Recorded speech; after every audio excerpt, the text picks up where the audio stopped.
आज बीजेपी ने राहुल गांधी के करीबी कांग्रेस के सांसद गौरव गोगोई की वाइफ एलिजाबेथ कोलबर्न के पाकिस्तानी लिंक पर सवाल उठाए।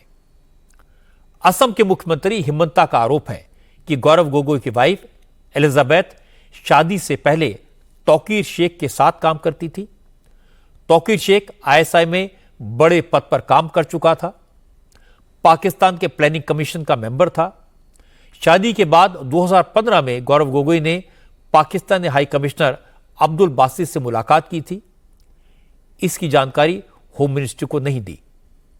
हिमबंदा ने ट्विटर पर लिखा कि पाकिस्तानी हाई कमीशन से मिलने के बाद गौरव गोगोई ने पार्लियामेंट में जो सवाल पूछे उनमें से ज्यादातर नेशनल सिक्योरिटी से जुड़े सवाल थे। उन्होंने वो सारे सवाल ट्विटर पर पोस्ट कर दिए जो 2015 में गौरव गोगोई ने लोकसभा में पूछे थे।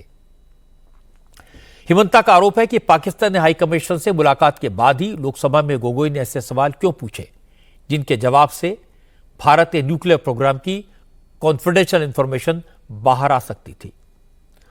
गौरव गोगोई के सवालों में स्ट्रेटेजिक जानकारियां क्यों मांगी गई, इसीलिए गौरव गोगोई पर हिमंता को शक होता है। हिमंता ने आज यह ऐलान किया कि गौरव गोगोई के बारे में जो खुलासे हो रहे हैं उनका संबंध नेशनल सिक्योरिटी से है या नहीं है, इस पर 16 फरवरी को होने वाली कैबिनेट की मीटिंग में विचार किया जाएगा।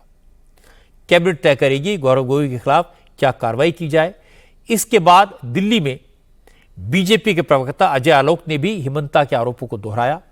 अजय आलोक ने कहा, अगर कोई विदेशी नागरिक किसी भारतीय से शादी करता है तो उसे 6 महीने के भीतर भारतीय नागरिकता लेनी होती है, लेकिन गौरव गोगोई की वाइफ एलिजाबेथ कोलबर्न ने शादी के 8 साल बाद भी ब्रिटिश सिटीजनशिप नहीं छोड़ी है। उन्होंने भारत की नागरिकता नहीं ली है। इसके पीछे क्या वजह है, इसकी भी जांच होनी चाहिए। 13 में शादी होती है, 14 में इनको टिकट मिल जाता है, 15-14 में ये एमपी बन जाते हैं। 2015 में इनको पाकिस्तान हाई कमिश्नर इनवाइट करते हैं, अब्दुल बासित साहब, एक फर्स्ट टर्म एमपी को, जो कि ना की मेंबर है एक्सटर्नल अफेयर्स पैनल में या डिफेंस के पैनल में। इनको अपने स्टार्टअप के साथ जो पॉलिसी फॉर यूथ थी उसके लिए इनवाइट किया था। ये 40 से 50 लोगों को लेके पाकिस्तान हाई कमीशन में जाते हैं। ये उसकी तस्वीर है। अब 2-3 सवाल उठते हैं। पाकिस्तानी कंसुलेट से मिलने के बाद इन्होंने लोकसभा में जितने सवाल उठाए जो कि ऑन रिकॉर्ड हैं, वो भारत के सुरक्षा व्यवस्था पे ये सवाल थे। ये क्या इंगित करता है, ये जानकारी ये किसको दे रहे हैं? एलिजाबेथ कोलबर्न शादी के 8 साल बाद भारत की नागरिकता इन्होंने नहीं ली। क्यों? देखिए, बिंदुओं को जोड़ना यहां पे मुख्य अवलोकन है। कांग्रेस पार्टी को इस पे सवाल जवाब देने पड़ेंगे। ये स्ट्रैटेजिक मैरिज थी। आप ये देखिए कि पूर्वोत्तर क्षेत्र को डिस्टेबलाइज करने के लिए गौरव गोगोई पूर्व मुख्यमंत्री के बेटे हैं, उनको क्या यूटिलाइज किया गया? क्या गौरव गोगोई ये जानते थे कि उनकी पत्नी आईएसआई एजेंट के साथ काम कर रही है? क्या गौरव गोगोई ये जानते थे कि सेनेटर टॉम उबल जो हैं वो पाकिस्तान को फंडिंग बढ़ाने में, पाकिस्तान को हेल्प करने में, अमेरिकन सेनेटर खुले तौर पे उनके साथ ये काम करती थी और उनके जॉर्ज सोरोस से नजदीकी संबंध है? तो क्या ये स्ट्रैटेजिक मैरिज थी और जानते बूझते ये काम किया गया था? हालांकि गौरव गोगोई ने शुरू में हिमंता के आरोपों का कोई जवाब नहीं दिया था।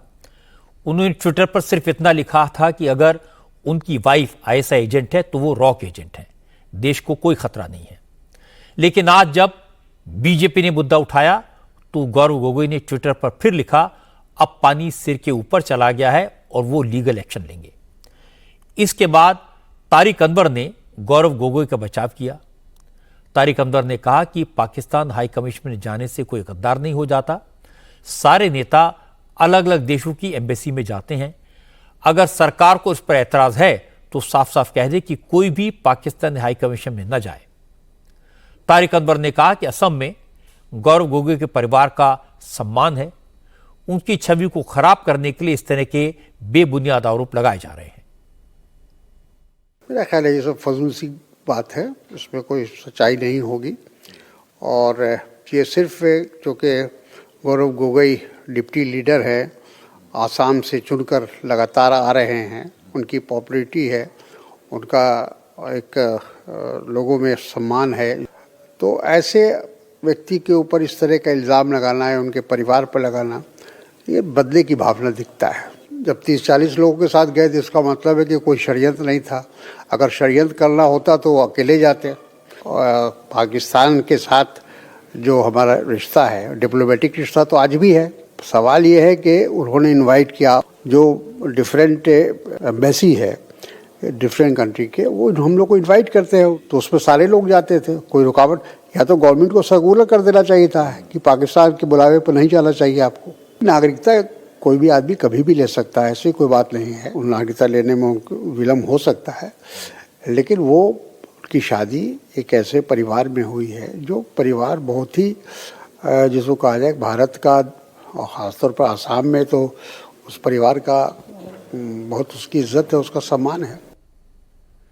इसके बाद बदरुद्दीन अजमल की पार्टी भी गौरव गोगोई के सपोर्ट में उतरी। एआईयूडीएफ के नेता रफीकुल इस्लाम ने कहा कि सारा झगड़ा मुख्यमंत्री की कुर्सी का है। नॉर्थ असम में गोगोई की पॉपुलैरिटी बढ़ रही है, इससे हिमंता घबरा गए हैं, इसीलिए गौरव गोगोई पर हमले कर रहे हैं। रफीकुल इस्लाम ने कहा कि अगर ये नेशनल सिक्योरिटी से जुड़ा मुद्दा था तो 10 साल बीजेपी की सरकार ने इस पर एक्शन क्यों नहीं लिया। असल ये हेमंत बिश्व शर्मा और गौरव गोगोई की मुख्यमंत्री बनने की लड़ाई है। अगर इस तरह के है जो हमारे आसाम के सीएम जो एलिगेशन लगा रहे हैं, तो इंडिया का होम मिनिस्टर क्या किया। अब 10, 12, 15 साल पहले वाला जो फोटो लाके दिखा रहे हैं, मोस्ट प्रोबेबली 2015 का, अब ये 25 है, 10 साल हो गया।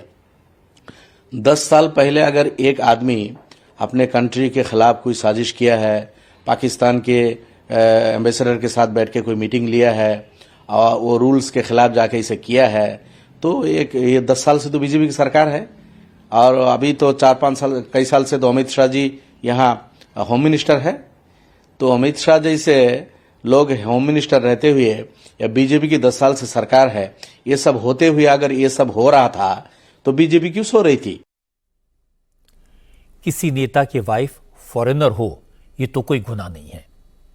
अगर गौरव गोगोई की वाइफ शादी से पहले तौकीर शेख के साथ काम करती थी, इसमें भी कोई प्रॉब्लम नहीं है। सवाल यह है, क्या वाकई में शादी के 8 साल बाद भी गौरव गोगोई की वाइफ ब्रिटिश सिटीजन बनी हुई है?